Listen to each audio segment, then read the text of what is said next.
So, welcome to day 4 of our Transitional Housing Maximize Challenge.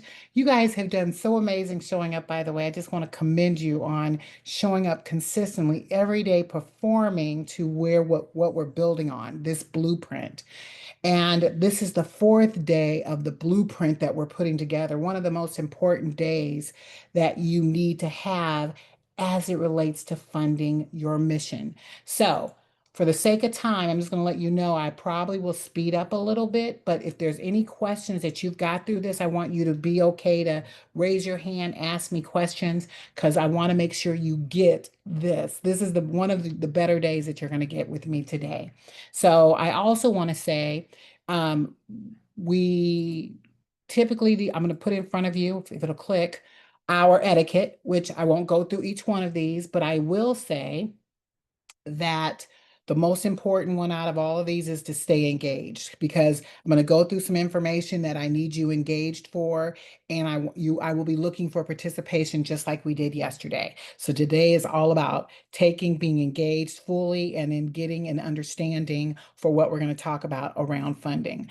Now, as we get through this, and you're welcome also to come off, like actually have your mics on and ready as we talk through some of these. I want you to feel comfortable doing that. But if you got background noise, I'm okay with you staying on mute. All right. So now as we look at our objective today, because we talked all day yesterday about the program and the property fit. So now today we're going to actually turn that program into a reality for you by funding and being able to talk about how we layer that funding for your mission. So we're going to jump right in here talking about some myths related to funding as you understand how to build this, and making sure you understand how to layer it so that you've got multiple streams of income. A lot of people don't think that you can do that, but guess what? You can, and you just have to know how to do it well. And then we'll talk about some ways in which you can do that. So with that being said, we're going to jump right in, and I want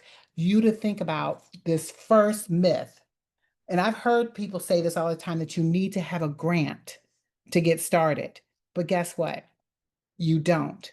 Many operators actually start with self-pay to get into this space. And they also rely on family that supports, as well as different sponsorships. So you can have grants, they're good as fuel, but you should not make that a part of the beginning, a part of your foundation of moving forward. You do not need to have a grant to get started with transitional housing. Another myth is that people who are on SSI can't pay for housing. Well, guess what? They can.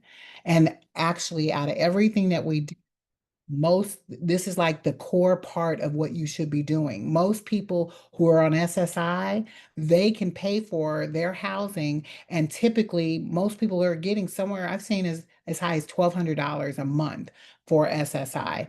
But when you're looking at shared housing, there's some things that you can do, and we'll talk later about the ethical way to do it. But typically $500-600 a person you can get for building this outright. Another myth is that nonprofits can't make money. Now, out of all the myths we talk about, this is the one I hear the most, is nonprofits. Well, that's what it is. You can't make any money. You can't profit. Well, guess what? You actually can. Nonprofits can generate revenue. You look up any 501(c)(3) because it's public.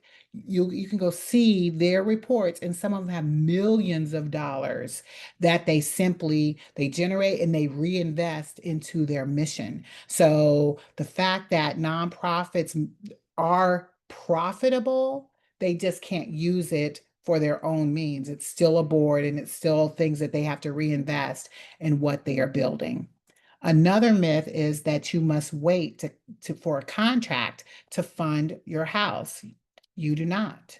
You actually can start just by simply collecting private pay, or getting small MOUs with people, because the goal is that as you get into this space, that you create results. And as you create results, then you get contracts. And that is, most people I know, like, and I'll just say this, to this day, well, I have contracts. But grants, ask me how much grant money I've gotten since I've been doing this. I've been doing this for 16 years. Guess how much? Zero. I've done all this with zero grants.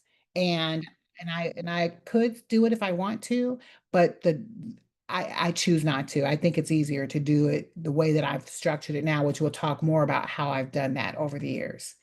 Another myth is that all funding comes at once. That is false.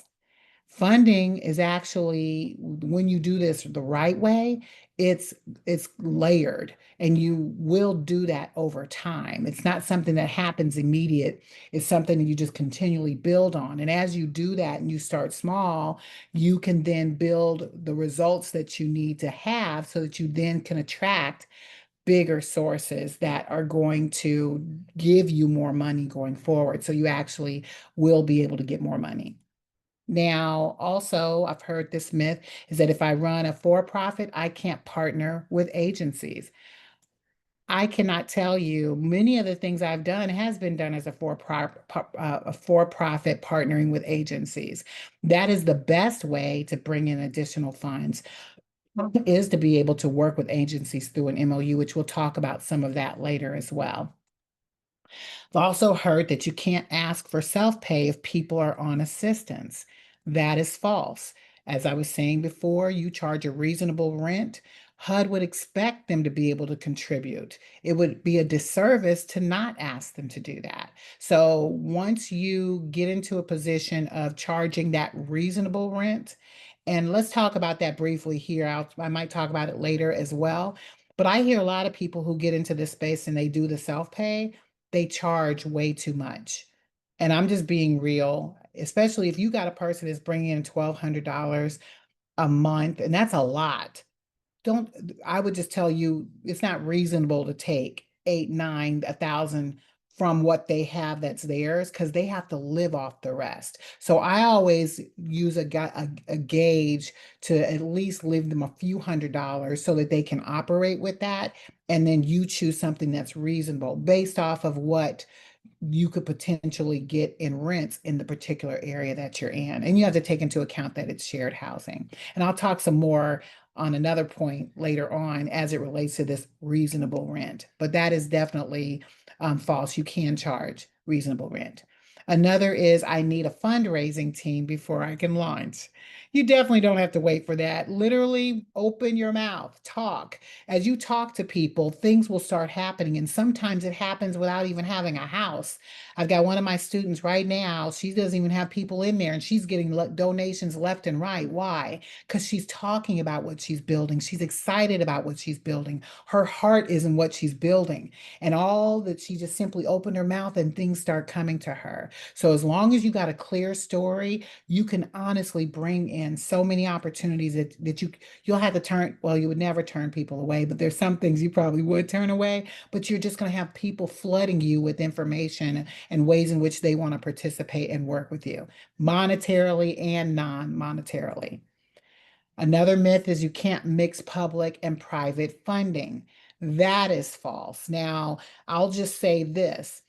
You have to understand what the difference is between public and private funding, but you can be able to bring that funding in. You just need to make sure as you're bringing it in, you're keeping it separate and you're keeping accurate records as to how you're getting it, because that will be critical. Documentation is everything as it relates to funding, especially as it relates to funding. So you want to make sure that you're doing that right. And the last myth we'll go over is I don't have a 501(c)(3) and I can't get funding. Well, you can. You can get funding as a social enterprise. That's what I am. I see myself as a social enterprise, a for-profit LLC that's impacting communities. And I can receive funding and be able to use fiscal sponsorship going forward. As long as I'm not providing a documentation that's required for them to get noted for whatever donations they're getting, you can fully operate in this space. So just to recap what you just heard, you don't need to have a grant to launch. You can utilize self-pay as long as you're doing it well, you're doing it ethically, and you can also, as a nonprofit and for-profit, get funding. You can utilize MOUs to be able to get into partnerships with people, and a layered funding approach is what will allow you to create sustainable funding. So let's now sketch your first layered funding plan. Are you guys ready? I hope you are. Because this here, and I'll just say these are the six core funding streams, but there are more. But these are the ones I want to highlight with you as you think about how you're going to build this out. These are the six that you can consider. And as you look at these, I want us to start with the one of the most misunderstood, but the most reliable funding stream, and that is the self-pay. Now, as I said, the power of self-pay is amazing because you've got individuals that automatically every month get anywhere from $900 to $1,200 in their account every month. So as long as you can put together a structure that makes sense, especially if you're doing shared housing, that you can be able to then take some of those funds to cover what the cost is. Now, let's talk a little bit about shared versus private, because there are shared rooms obviously will be more profitable if you can get two people and it's compliant with the guidelines to have two people in it. You can then collect roughly anywhere from $800 to $1,200 a month for one room. So as you think about that, I want you considering how you get those funds from the person, and you want to make sure that, as I said, you don't want to do something that's unreasonable, taking $700, $800 a month unless it makes sense. Now, I'm going to tell you, we've done the extreme. We've done as low as, I believe when we first started, we were around 450. And then it's gone as high as, for that particular area, 600. But then as we got into larger rooms that almost look like they could be like their own private rooms, and larger spaces, we were able to get more as long as it made sense. I've seen it go as high as $800, but that never in a shared space. I've seen 700 in a shared, but when you're dealing with shared housing, you really want to not go to that high ticket item because you could have a private room as high as 800, 900, just depending on how much they have coming in. And sometimes what you can do, I'll just say, you can set it for a number, but then based on people coming in and type of assistance, you can be able to help offset that. They can offset that through other ways. And we can talk about that as we get into talking about the earned income piece of this presentation. But you want to make sure that you have a strong self-pay strategy in place. Why? Because this is reliable. You can count on this every month. As long as they got those benefits, you're going to get that regularly coming in every month. And we want you to be able to do that and have that coming in as your base. Now and now that you got like the self-pay piece done, there's an understanding that I need you to have as we talk about layering. So, and I like to think of it as cake because I love cake. And usually cake has three layers. So if you're looking at this like that, that very first layer is the one that you can rely on. That is, is going to come in every month like clockwork. I call that my foundation. So when you've got a solid foundation on the bottom, that will be your self-pay. You can count on that every month. You got two more layers to your cake. Now, that top part of the cake, I call that glitter. I call that like that's just the stuff that you can get that could go away. That's those little sprinkles you put on the cake. That's the icing. All those things, that's the stuff that is not as stable. That's how I need you thinking about a grant. And if you count on grants, I would just tell you because you would have to create a system of multiple grants that you constantly go for, and you literally create a spreadsheet for that. As I've told you, I don't do grants. I could, but I don't. The between that middle and that bottom, those are my core. So let's talk about the middle for a second. When you have a MOU with someone, and you create that partnership, that to me, with the self-pay, is truly how you can create the best layer cake that you can create. And there's more. I've seen cakes that have more than 3 layers. But let's just talk about what this looks like in real life. So let's suppose we have a program. This here is a program where they've got a 4 bedroom program that has monthly expenses roughly around $5,000. Okay. In that $5,000, you're going to have staffing, the utilities, and whatever the rent or the mortgage is on the property. And that's relatively comparable. It can go higher or lower depending on where you're located. Here in St. Louis, those numbers are a lot lower because our housing's not that expensive. Where you go someplace else, those numbers will be extremely higher. But in this example, I'm showing you how the layered cake works. Because if you rely on your self-pay, you can have 4 people paying $600 a month, bringing in $2,400. That's your base. Then you have relationships with agencies that can give you additional funding for those individuals that could be $2,000. And then you can rely on donations and earned income to make up the difference. So you can see how, just in that example, I was able to cover full cost of what it looks like to be able to cover that expense every month. And that's really where you want to be. You want something that is repeatable, something that's not going to change. Now, I'm going to say, depending on your utilities, that number can change. So, putting things in place that actually help keep those things down, there are things that you can do to keep those costs down. And in my 8 step program, we talk about a lot of those ways that you can minimize those things, but you can do that. And I know people are like, staffing, how are you able to have a staffing so low? It's how you utilize it. Those are the things we go over in our 8 step, but you can clearly create a program where it is every month repeatable. You can replicate that month after month. So now I want you to see something that is a little closer to home. So you can actually see what I currently do right now. Now, this is just an example of one of our properties. And we do this on a regular basis in getting properties and setting them up right. So this is actually a 7 bedroom program that we've created that has an upstairs and a downstairs. We've got the 3 downstairs who are not in our, I mean, how do I frame it? The 4 on the top are in a program where the 3 in the basement are not. It's a walkout basement. We've got egress windows.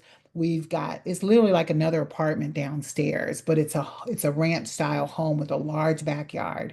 And in this program, we have individuals who pay $700 a month. Now, in the program, and that's 4,900. And mind you, I told you our rates are not that high.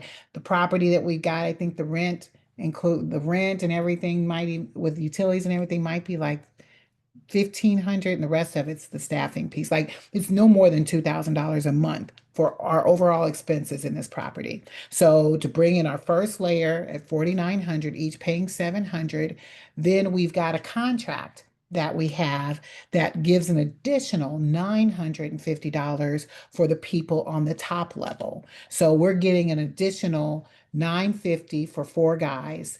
And then we have a foundation. I have my foundation that gives $150 per person who's in the program.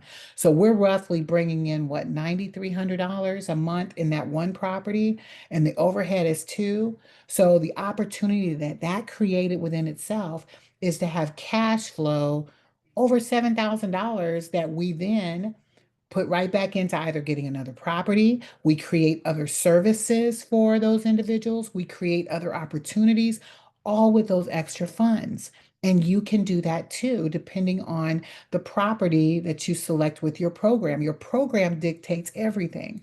So, this is how you actually can layer this and create something that's phenomenal. But did you notice how many layers did I have? 3, right? I have 3 layers. Could I do more? Yes, I can. Didn't even talk about grants, did I? I told you I don't do grants. And yet there's an opportunity for that because of the program that I've been building for years. There's also another opportunity that you don't see here. What am I missing that I can tap into? Does anybody want to chime in and say before we jump to it? Just see if you are on the same wave with me. Anybody want to take a guess of what I'm missing? Let me show you. We're missing that MOU. Now, I mentioned a contract. So the contract that I had is not an MOU. So the difference between a contract and an MOU, let me make sure you understand the difference. An MOU is what you do with an agency. Okay. And I will say sometimes they frame it as a contract too. But generically, when you hear me talking contract, I'm typically getting a for-profit contract somewhere with a state entity, a national entity. I'm getting money, local entity, but I'm getting a contract. We actually had a contract that we got, and they've been in that contract maybe 4 years. And I keep performing and they keep giving it to me and I keep upping it every year. Like I'll just say in the first year we started, I think we were getting, I want to say 35 a day. And then it went from 35 a day to then $50 a day. And then it went from $50 a day to 55 a day. Do you see how? And as you keep renewing, guess what you keep doing? You keep increasing, right? Because as you start performing, you start showing and creating that relationship, you can have a contract too. MOUs are different. MOUs are what you get with agencies. So when you can find an agency that supports what you do, like we've got several agencies that we partnered with in the past. I've done MOUs in training, I've done MOUs for housing. It is one of the best strategies for building on, but I'm also going to tell you it can also, if you're not careful and you don't know how to get into it right, it can also hurt you. So clearly making sure you get a memorandum of understanding, an MOU that's set up well can be something you really could add to the layers that you create. And once you get that agreement and deciding what that looks like, and it might not even be in the form of money, it could be in the form of staffing. Think about your staffing piece, right? And where you can have a case manager come in and be able to do work with your residents for free because they're already getting paid for it through their agency. So you can create so many different relationships just depending on the population that you want to serve. Don't want you missing the opportunity to have an MOU. Now, I've had MOUs in the past, as I said, on that particular property, we do not have one. And I may entertain it because it's in a different location. It's harder to make you. If I were in the city directly with that property, yeah, we would have an MOU 100%. But those are things you need to be thinking about, and you can create those partnerships. So let's go ahead and jump into an activity because this is something I typically would do in breakouts. I want to encourage you. I need a volunteer, first of all, someone who says, Tony, I want to talk through I want to talk through mine because I want to volunteer and we're going to go through this exercise. This is actually in your workbook to go ahead and do this work. But I want to volunteer somebody who's brave enough to raise their hand, come off mute and say, Tony, I volunteer. And we're going to walk through a group activity together. Who wants it? I I see your hand. volunteer. I Yeah. volunteer. Yeah. Yeah. So, Joe, let us first of all find out which population is it that you want to serve? My population will be men that are re-entering society from incarceration. Yay. Okay. So now that we know we're working in reentry, that's our population. Do you already have somebody in mind that you can partner with in Nashville? I'm working on that because there's a COC meeting coming up, so I'm going to start making connections there in a couple of weeks. Great. And I forgot to ask the most important question. I always ask this. Why did you choose that population, Joe? That's a Why? population. Well, it's a population that not only that I know a lot about, but it's a population that I was part of it at one point. So it's dear to my heart because I know what it's like to, want that second chance, need that second chance, knowing that you are someone who can make wonderful things happen, but people are not giving you the chance to do so. So whatever you've done, whatever you have done, you put that behind you. Now you're trying to be part of society. So it's for me to help others, and I want to do that in the great way. I love that, Joe. And I appreciate you being brave to share that with everyone here in the room, because those are important. That's your why. And as you think about now, first of all, the relationship of an agency there in Nashville. I know you mentioned the COC. Is there any, and let me just ask, um, were you affiliated with anybody there as an agency when you got out that you can tap on? It is there's a group called Project Return, and they helped me with job readiness, with interviews, and they gave me a good foundation. And then from there, I had that inward motivation to go out and find work, to find housing and things of that nature. So they were a good point. So I've been doing the last couple of weeks, been looking at different agencies. I've went to one last week. So it's just like I said, the start of me, looking at different people to partner with. I love it. I love it. Do you have still connections at Project Return that know you and respect you as far as a person who can take action and accomplish some things? Yeah, that's one person that's still there, and I'm going to meet with them probably like the next week and a half, and see because they brought in new staff, new members, and everything. But there's one person that's still there, so I'm going to use that opportunity to, build that connection because Project Return basically is a program where they work with everything. They don't have a housing aspect to them, but they try to help you find housing. So it could be a way for me to, get those references and everything. It's an awesome opportunity for you. And that's why I appreciate you raising your hand. To me, that's a great opportunity you can take advantage of with Project Return. I would encourage you to reach out to them and just to re-engage with that person. And remember Yeah, how we always go in, it's never from a position of you. It's from a position of how can I help? You want to give right, back.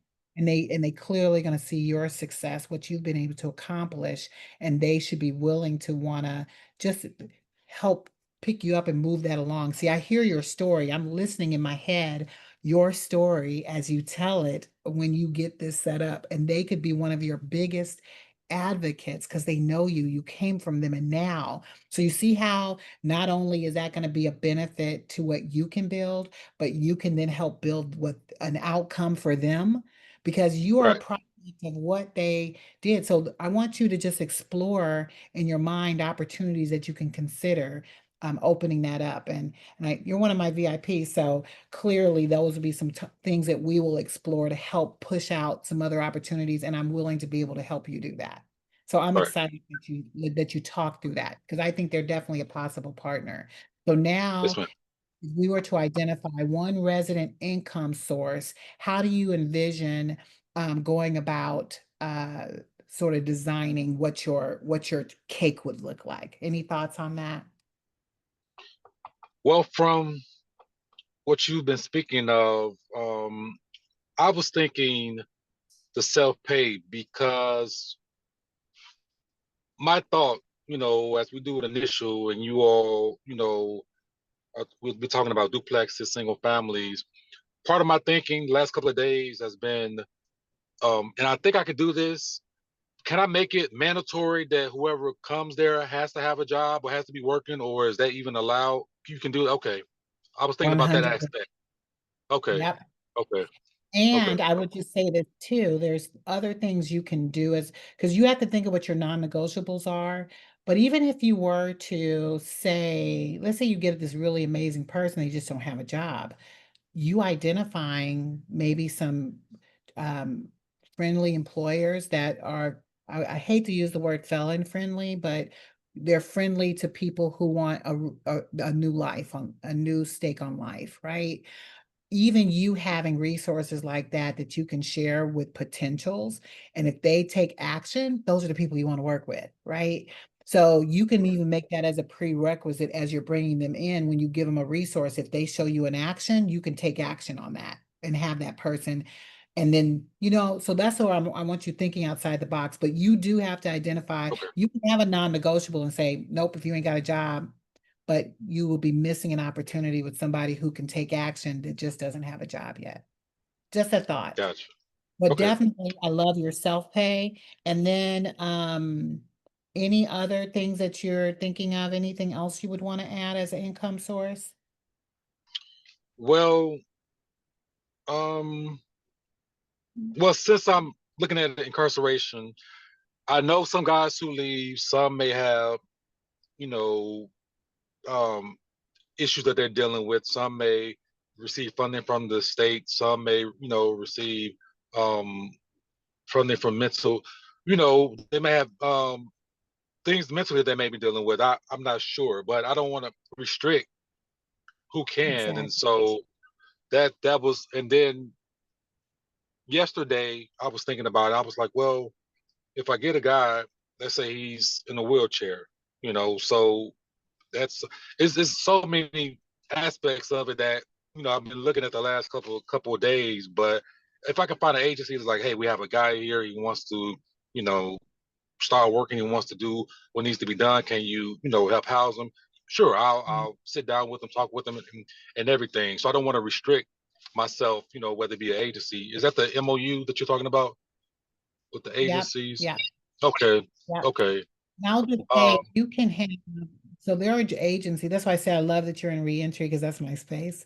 And you and I get to throw some ideas out. But just to throw out a couple of ideas, you have some agencies that provide 3 months worth toward rental assistance. So they can get the first 3 months coming in, and then you can create those prerequisites as long as they do certain things, they can start. And then if they, there's so many ways in which you can look at that.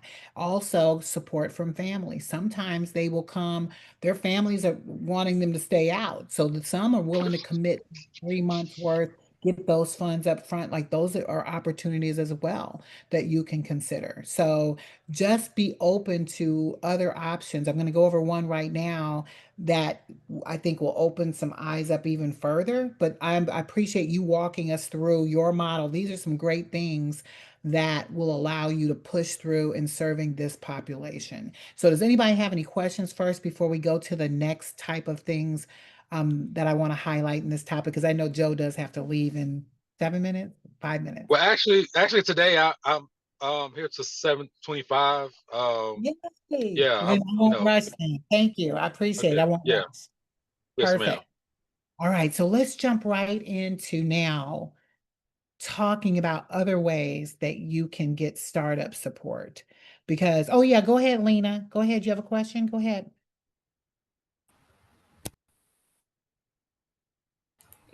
To say I have to leave too. I have prayer at 7:15, so I'm going to stay as long as I can. I appreciate it. So I'm going to try to make it in the next 15 minutes. I think I can do it in 15 minutes. Thank you for letting me know.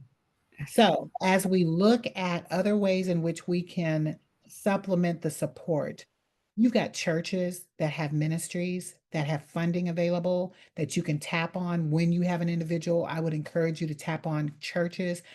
There are community groups that will also give for this. There's even what they call in-kind donation. It doesn't always have to be money, or it could just simply be like they put the packets together for your guys so that they have things when they come in. But there's so many other ways that you can get support. And especially if you're brand new, like I can just tell you, some people, well, here in Missouri, they call it the show me state for a reason. They like to see results first.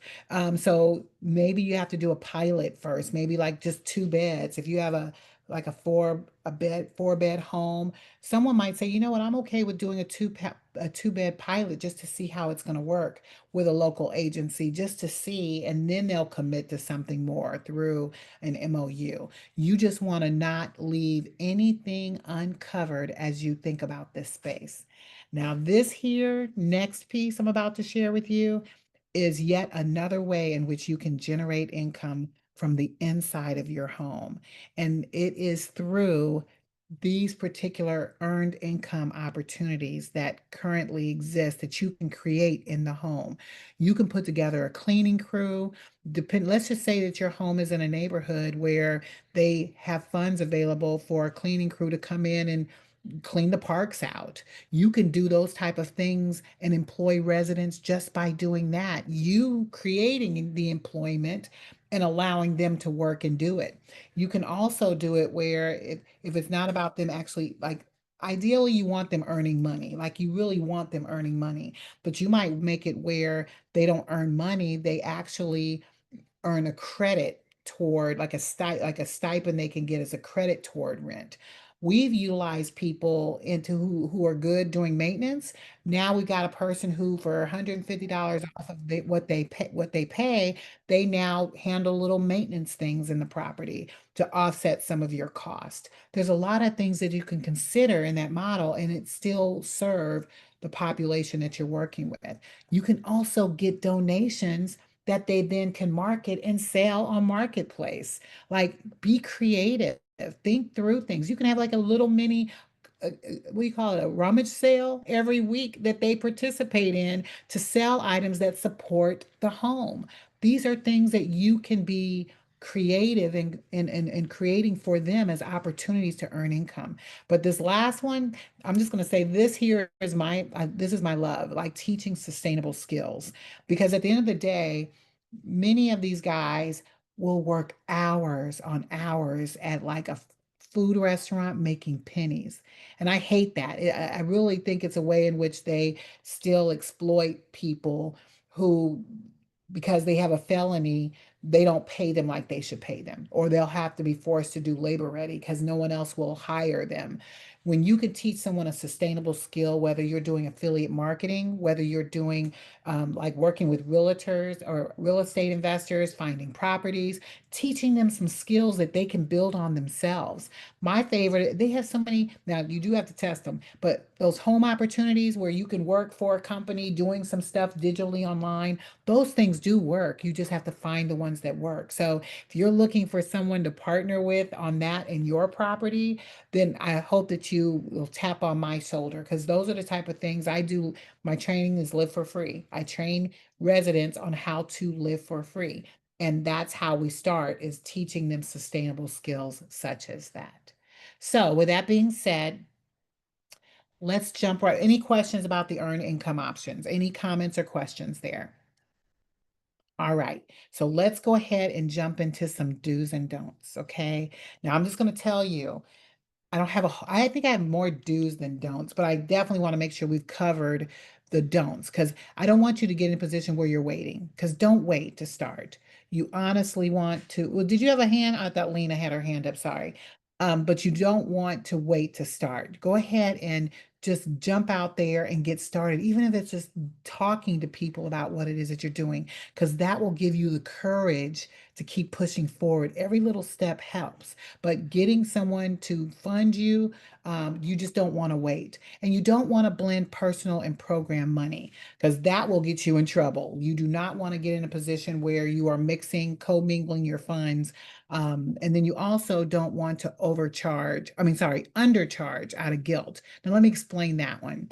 Many people feel like, you're going to be exploiting this population if you charge rent. That's false. They actually take value and they feel dignified when you charge them. I know that sounds odd, but don't take away their dignity. Don't take away, handouts. People don't like handouts. Give them an opportunity to participate in their own learning, their own moving forward in what you're creating. And you take that away from them when you don't charge them enough for rent, or you say, "Oh, I'm just going to charge you $200." Now, this is where I think I want to mention that difference between underpaying and overpaying. Because I work here in St. Louis, as I told you, and a lot of people seem to think that we're overcharging people at $500 to $600 a month. And you're going to hear that, especially if you work with the COC or you work with agencies, and they start saying, "How are you having shared rooms and you're charging all this money?" Do not say, "Well, yeah, maybe I should go lower." No, you should not. Because at the end of the day, you have overhead expenses. You have to pay mortgages, you have to pay utilities. All the things that you pay for that property has to be paid for somehow. Agencies have what? They have churches behind them. They have nonprofit grants behind them. They have all these other things behind them. So if they want to and they had sometimes they open a home and do 250 a month. They're setting them up for failure because that's not real life. I wish I would find, I can barely find a place for 500, $600 a month. It's not out here. There's no affordable housing like that. So you set them up for failure when you try to make it too low. And if someone, an agency tells you that you can't do that, you need to let them know you've got staff. I've got to pay for it. You got someone covering utilities. You got utility assistance. You got all these other things that pay for those things. Then yeah, you could charge 250. We've got expenses over here. We are a for-profit company that has for-profit bills, and we don't have a nonprofit we can lean on. So I just want you to be comfortable. Now I'm saying it sort of rough, but you still need to be able to defend why you charge what you charge, as long as it's not too much and you're taking advantage of a situation because they don't have the fund. I mean, they don't, because they are in need of housing. So that's that balance. Going back to this list, you don't want to assume that a nonprofit is your only path, because you can do other ways as well. You also don't want to depend on one source. Remember, that's the one thing. Once you lose that, you are out of business. So you must diversify. And I would say do it as much as you can with as many layers that you can. And then I've seen people who get out here and fake results. Don't fake results. Clearly create the real what you really are creating, and make sure it's documented well. That documentation will serve you over the long haul. And then you don't want to ignore contracts and paperwork, because those things will hurt you if you do not do them right. And you guys have heard me talk about my contract. I lost two contracts doing a shelter, because I did not understand fully every aspect. I was working under a nonprofit who didn't disclose everything to me, and I jumped in unknowingly the things I didn't know, and I expected them to make sure I had everything together. You need to make sure you understand everything that's in that, because it can hurt you more than anything to not understand what your contract is and making sure your paperwork lines up with what they expect. Now, the dues, as I say, you want to definitely layer your streams. You do want to charge for value because you're providing value to the people that you are serving, as well as the agencies that you are having work with you.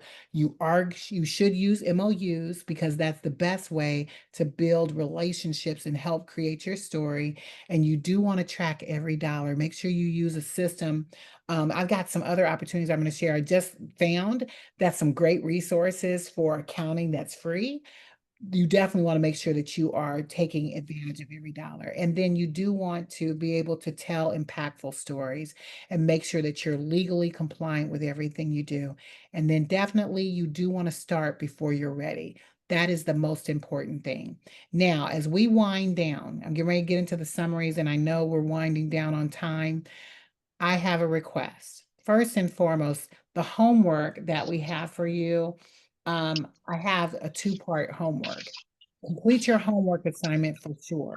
But I have a request that you create for me, for those who want to. No, not want to. I hope that you do. Provide me a testimonial. And the reason why, as you guys know, testimonials are everything. I truly believe this has been an amazing experience for you guys since you've been here. These recordings will be available for you after this, but I'll make them available indefinitely if you can make sure you do this one thing for me. And that is detail just what you were like before working with me, like before coming into this space, talking through this 5-day challenge. We are talking about the 5-day challenge, but talk about where you were before me. And then I want you just to share where you are after working with me.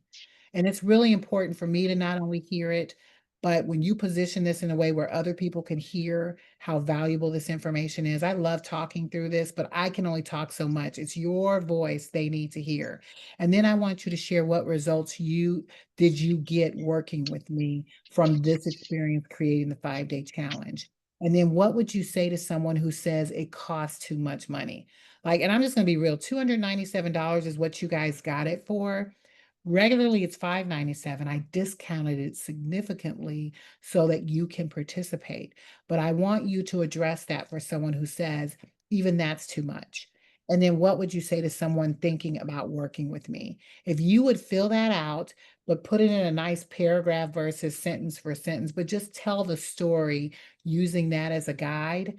And then I want you to send me a picture of you with that write-up. You can send it to me via email so that I can have an opportunity to have it. You can post it. As a matter of fact, I'm going to do like a, what do you call it? Like an after review of how great this was. If you could put it there, that's the best place to put it in addition to sending it to me. But I really want you to be able to showcase why this was good for you. Just working these 5 days. Tomorrow we'll close everything up, but this is really important. This is the part of your homework I want you to start so that I can hopefully get it by tomorrow. Any questions about what I'm looking for in the homework? Good.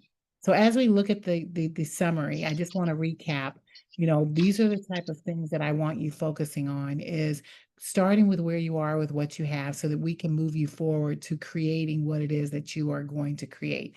All of you are going to create an amazing project, and I want to be a part of it with all of you. And I want you to know how to structure it in a way where you can get the full benefit of the funding it's going to take to build your program. So this here is your homework assignment. Here is my email if you don't have it. I think there's another one I was using too, but either this one or the Tony at Home Questers, either one of them works. But if you can give me your testimonial with a video and a picture, that would be extraordinary because the video is what will nail it. But if you are not comfortable doing a video, I would love to have the written and a picture too, just so I can use that as we talk about the transformation that you're getting from experiencing the blueprint training. So with that being said, any questions about what we're looking at? And any questions at all? I will take any question what we've talked about so far. I have a question.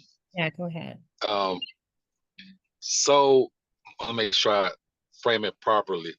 So when it comes to the self-pay aspect, are you instructing us or are you telling us that we have to come up with an amount before we sit down with that person? We should have an amount in mind, like in paperwork and everything. Okay, because I didn't know how that would work. Is like this person only paying 500. Oh man, they only charge me 3. So So let me or you say everything should be based in the contract. Yeah, so let me go Okay. ahead and go over some of that with you. Great question, Joe. So a lot of you'll determine how much it is after. So we did the program piece. When you find your property, you should have an idea of the type of program you need, the type of house, and even like the cost. So then when you start looking for a house, you want to make sure it's going to fit within the cost structure you're putting together. Because there is a cost structure you do need to do as you think about building this out. I think I saw, and those of you who turned in your homework of the type of property you're having, that's where that piece comes into play. Because you should know, well, based on you getting a certain type of property, and you know your area, then roughly you're going to find a house that's going to be anywhere from, let's just say, $1,500 to $2,000 a month. I'm just making it up so you can be thinking through. So once you now know you have like a 4 to 5 bedroom home, you're going to spend anywhere from 1,500, maybe two, it could be 2,500, but whatever that number is for the house, start putting it together and how much it's going to cost, right? Now that you have a cost of how much that house is, you think about your layers.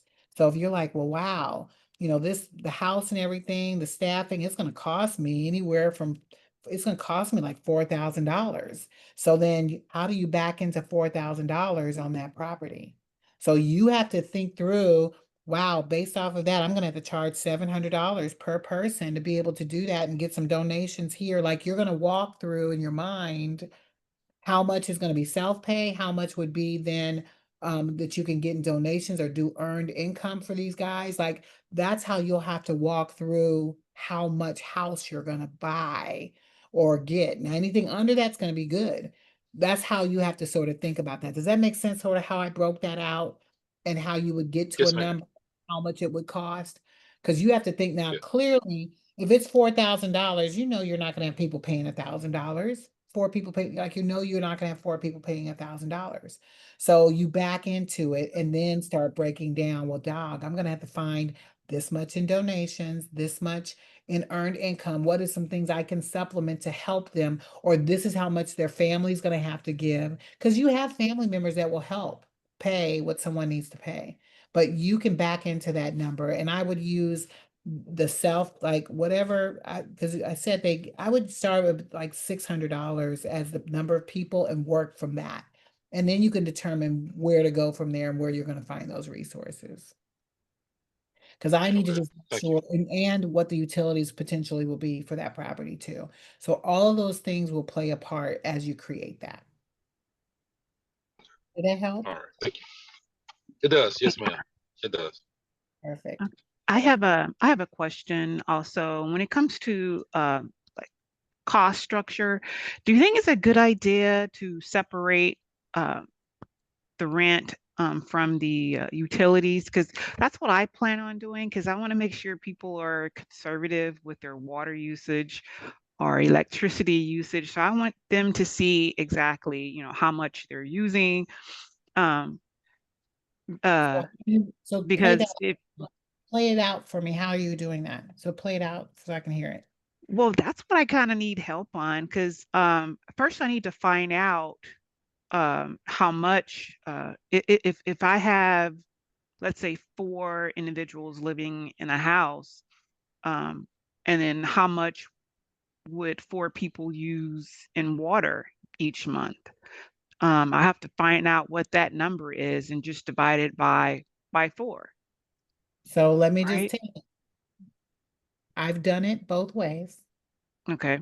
And the way you're recommending is very difficult to manage because and you have to create ways to manage that to where it does not get excessive.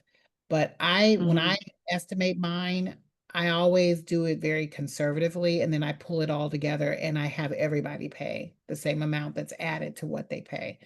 And I put things in place to monitor that. As I said, a lot of this stuff is in our 8-step, but you just need to understand with doing utilities and going that route, and whose name is it going to be in, yours or theirs? You see, there's so many facets to that it makes it harder to do.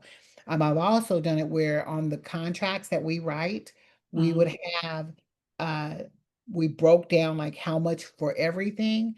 That sometimes works if you're getting like an agency that's going to provide some type of support, but it's still not in their name either. So we just ended up just putting it all in one lump and then created a way in which we could manage that because Okay. that's a better approach than trying to do it separately, especially if you're looking at people on limited income. And it doesn't, and they're because you'll end up having stuff in your name. It should be in your name anyway. I'm just being real. It needs to be in your name because who Mm-hmm. can take that on? And then when utilities change, like here in the city of St. Louis, when the utilities change, they come back in and do another inspection. I ain't trying to have another inspection and pay for an inspection. So that's Mm-hmm. why it's better to have it all in one. You just now have to create ways that you can keep those costs down, which we keep them down. We watch and monitor and they stay down. So, and we could talk about more details into that, but I would not do them separate at all. I would do them all together. Mm-hmm. Okay. Very good question. You just have to have a conversation with each individual to let them know, hey, let's watch how we're running our bath water or taking showers, not 30-minute showers, Yep. Do you something like guys that. have, do you guys, well, and see in the city of St. Louis, Hmm. everything is the same regardless. It don't matter if they use 1 billion pounds of water or not, but it does, that matters too where you're located. So, Oh, yeah. yeah, good question though. So, any other questions? Awesome. Well, this has been great. This recording will be available shortly if you guys want to listen to it again a little later. And tomorrow we put everything together. So hopefully you got all your workbook information done. You've got your assignments completed. If you can get me your testimonial by tomorrow, that'd be great. But you have a little time after. Just make sure that because I want your best. So imagine it's going to be marketed with you with your picture and with you talking. So no pressure, but I would like to have those so that we can talk about your experience with the 5-day challenge. And this will be just, it'll be probably used mostly for the 5-day challenge experience since that's what you guys are doing with me. But you're also welcome to add anything else, just your experience in working with me in general. All right. Awesome, guys. Well, thank you so much for your time. I'm giving you guys back like 12 minutes, and I will see you guys tomorrow for our closing. Thank you. Thank you. Good All night. righty. Thank you. Bye.